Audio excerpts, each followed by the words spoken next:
फतेहपुर हत्याकांड में प्रेमचंद के मकान की पैमाइश हुई थी और आज तहसीलदार कोर्ट के द्वारा फैसला आ गया है। हमारे साथ हैं प्रेमचंद के अधिवक्ता गोपीनाथ यादव, उन्हीं से बात करते हैं कि क्या फैसला आया है और कितने फाइल का यहाँ पे नोटिस था, मुकदमा था, बताइए सर। देखिए, तहसीलदार साहब के न्यायालय में 5 फाइलों का मुकदमा था, जिसमें से 3 फाइलें जो हैं वो रामभवन यादव की और 1 फाइल जो थी परभंस यादव की और 1 गोरख यादव की थी। रामभवन यादव जो हैं वो एक जो नोटिस आया उसके आधार पर एक खलिहान की ज़मीन पर है, एक नवीन पर थी और एक वन की भूमि पर। परभंस और गोरख जो हैं ये दोनों दिखाया जा रहा है कि खलिहान और जो वो भी खलिहान है, दोनों गोरख और परभंस की। तो उस पर जो पैमाइश की कार्रवाई की गई थी नियम विरुद्ध तरीके से, उस पर हमने आपत्ति प्रस्तुत किया था, साक्ष्य और बयान का अवसर भी मांगा था। साथ ही साथ अपने साक्ष्यों की एक सूची दिए थे कि ताकि उस पर जो है नियम संगत रूप से सुनवाई हो सके। लेकिन तहसीलदार महोदय ने उन सबको खारिज करते हुए आज आदेश पारित किया जो हमारे खिलाफ दिया है।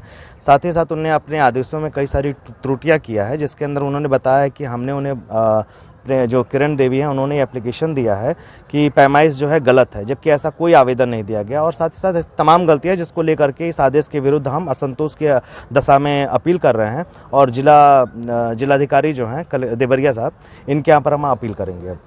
आज डीएम के यहाँ अपील कर रहे हैं आप, तो क्या लग रहा है आपको समय मिलेगा उसको इसके मामले में? देखिए, अब तक नकल उन्होंने प्रोवाइड नहीं किया है। मैंने सुबह से नकल की एप्लीकेशन दे के रखा हूँ, शाम के 5-6 बज गए हैं, लेकिन अब तक जो है उन्होंने नकल दिया नहीं। कैसी नकल की बात कर रहे हैं? जैसे अपील करने के लिए सत्यापित नकल आदेश की होनी चाहिए। अगर आदेश की सत्यापित नकल नहीं है तो आप अपील नहीं कर सकते हैं।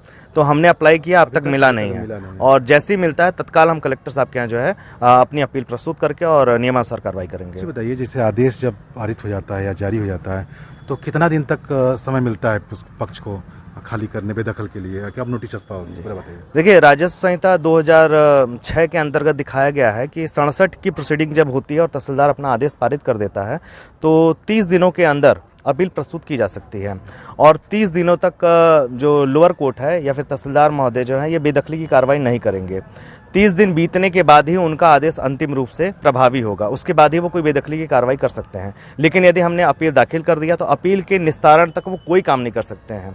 तो मेरा पूरा यहाँ पर प्रयास होगा कि कलेक्टर साहब के यहाँ अपील दाखिल करें और वहाँ से अनुतोष प्राप्त करके फिर अगली कार्रवाई करेंगे।